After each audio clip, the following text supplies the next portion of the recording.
Voces de cambio, educación, política, economía, ciencia y tecnología, salud, cultura y toda una diversidad de temas en las Voces de Cambio. En las Voces de Cambio. Bueno, pues buenos días, estamos aquí en el programa Las Voces de Cambio y estamos dándole voz a los que no tienen voz. Generalmente ahora tenemos a un compañero del Sindicato Único de Empleados de la Universidad Michoacana, del SUAUM, Antonio García Ahumada, y vamos a hablar sobre el SUEM y su laberinto. Entonces, Toño, decíamos que queríamos tocar eso así como de lo general, lo particular, desde los embates del sistema capitalista, neoliberalismo, hacia abajo y llegar hasta el SUAUM. Bueno, en general, yo creo que los trabajadores a nivel mundial estamos padeciendo una ofensiva en contra de los derechos, en contra de nuestros derechos laborales y sindicales. No es casual, por ejemplo, que uno de los puntos que haya generado un conflicto importante en el caso, por ejemplo, de los trabajadores en Grecia, haya sido el punto de las jubilaciones y de las pensiones. Y esto es así porque los organismos internacionales, el Fondo Monetario Internacional, la Organización para la Cooperación y el Desarrollo Económico, el Banco Mundial han venido planteando la cuestión de una ofensiva no solamente en contra de los derechos laborales, de las conquistas de los trabajadores, sino particularmente en cuanto a la cuestión del punto de las jubilaciones, ¿no? Eso fue lo que generó en el caso de Grecia pues una importante movilización de los trabajadores griegos y puso sobre la palestra el punto, la discusión precisamente de la necesidad de organizar a los trabajadores para defender nuestros derechos. Aquí el problema, la gran dificultad es que tenemos serios problemas de organización a nivel internacional, de descoordinación de las luchas obreras, y eso le ha permitido al capitalismo golpearnos a los trabajadores, ¿no?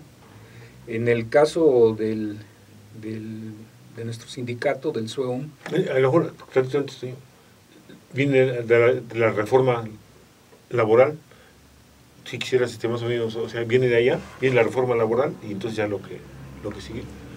Sí, bueno, la cuestión de la reforma laboral en nuestro país, pues ha sido una de las cuestiones que se resolvió. Bueno, hay toda una serie de reformas en el país,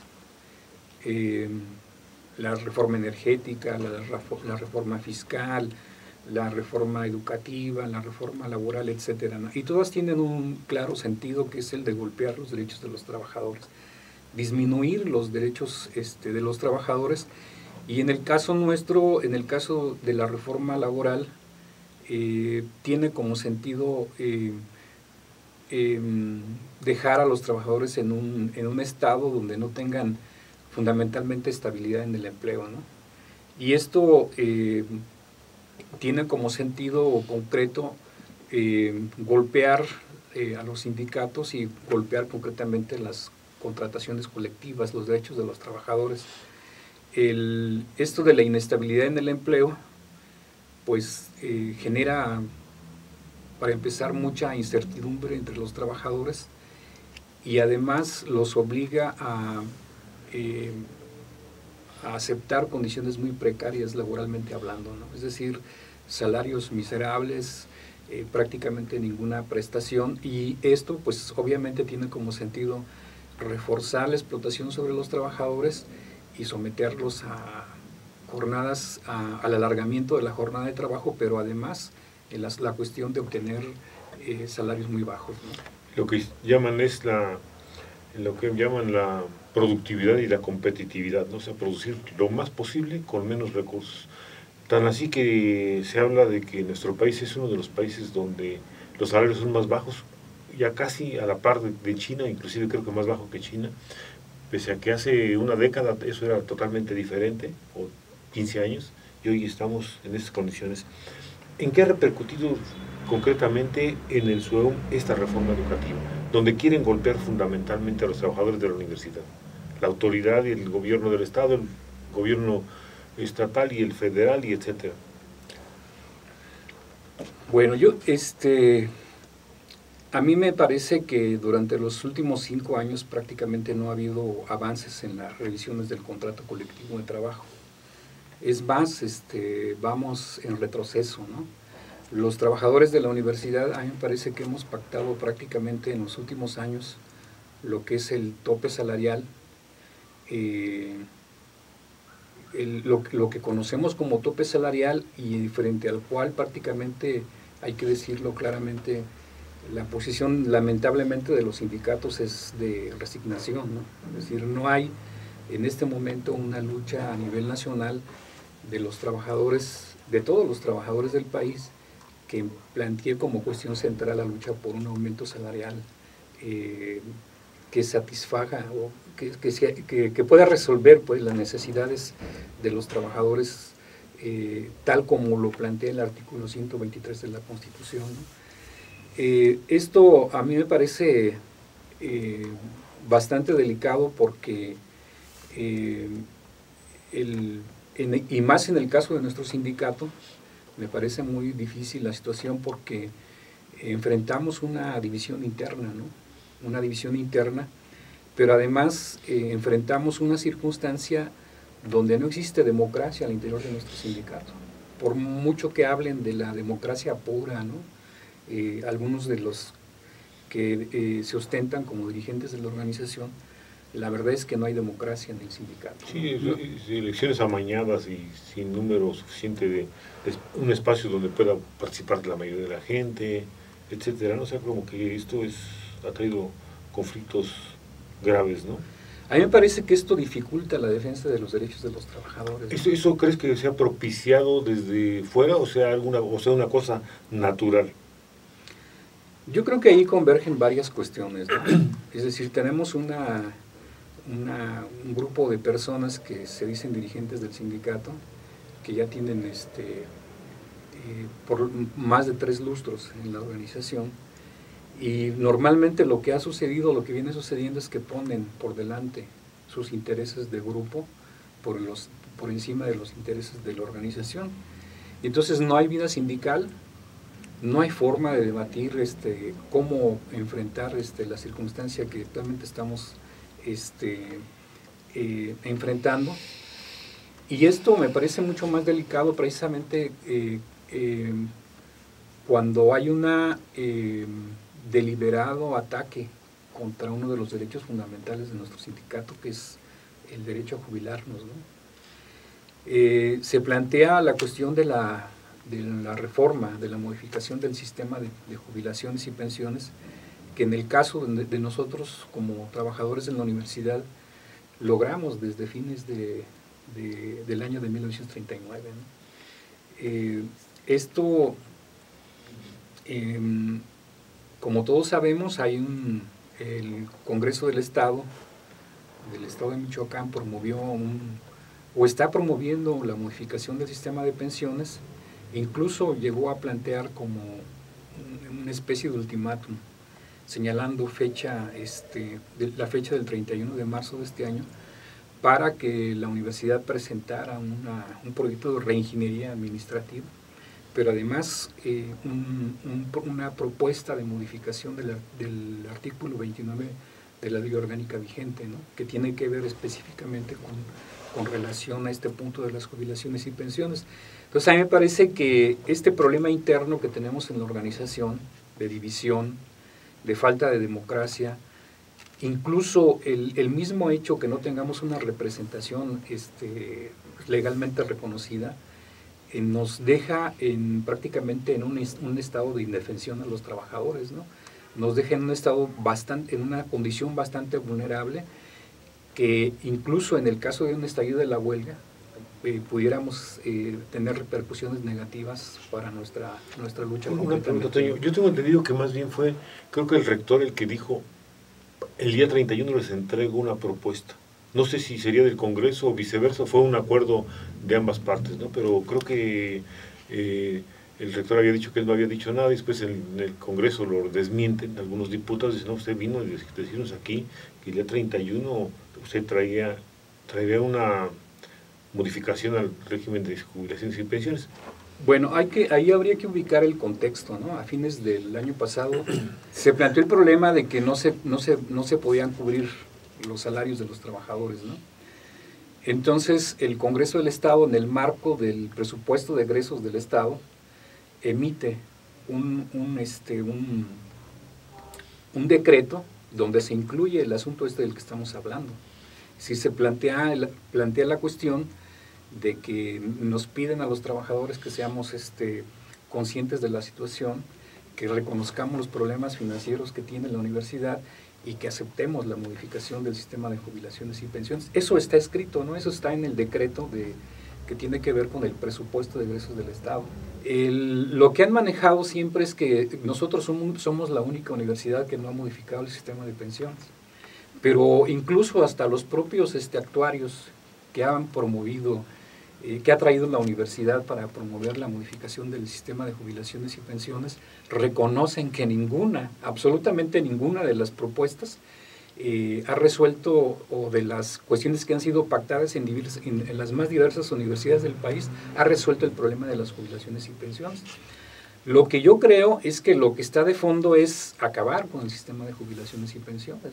La universidad dice que no tiene recursos para atender este derecho de los trabajadores establecido en la ley orgánica de la universidad, que es el de las jubilaciones y pensiones. No tiene dinero, pero a la vez la autoridad no nos ha informado claramente cuáles son sus egresos, cuánto ganan los funcionarios, qué prebendas tienen, qué es el dinero que se gasta en renta de locales, que son, mucha gente así a nivel de chisme maneja que son rentas que no valen ni la mitad de eso, pero se les está pagando. Y la autoridad no dice, nunca nos ha dicho cuántas casos de esos tiene. Las casas para estudiantes nunca nos dice cuánto le da a cada estudiante, cuántos estudiantes hay en cada casa. O sea, hay mucha opacidad. Entonces yo creo que una parte sería primero que nos den una rendición de cuentas, ¿no? Y una transparencia en lo que se está manejando. Sí, yo creo que hace falta que se diga en qué se gastan los recursos de la universidad, ¿no? Hace falta transparencia, indudablemente. Y lo que se ha venido planteando, incluso lo reconoce la propia autoridad universitaria, es que por alumno nosotros recibimos una cantidad muy por debajo de la que le asignan, por ejemplo, la Universidad Nacional Autónoma de México u otras universidades. Entonces, si hace falta recursos, yo creo que lo lógico, lo correcto, lo necesario y urgente es que todos los universitarios, maestros, trabajadores y estudiantes, salgamos a las calles a reclamar esos recursos para la universidad. Hoy sale una iniciativa de que los estudiantes empiecen a ahorrar para su jubilación. Hay una iniciativa, sí, me imagino que ya a lo mejor viste esto. No. Pues hay una iniciativa de parte del gobierno en el sentido de que los alumnos empiecen a ahorrar porque, pues, para su jubilación, ¿no?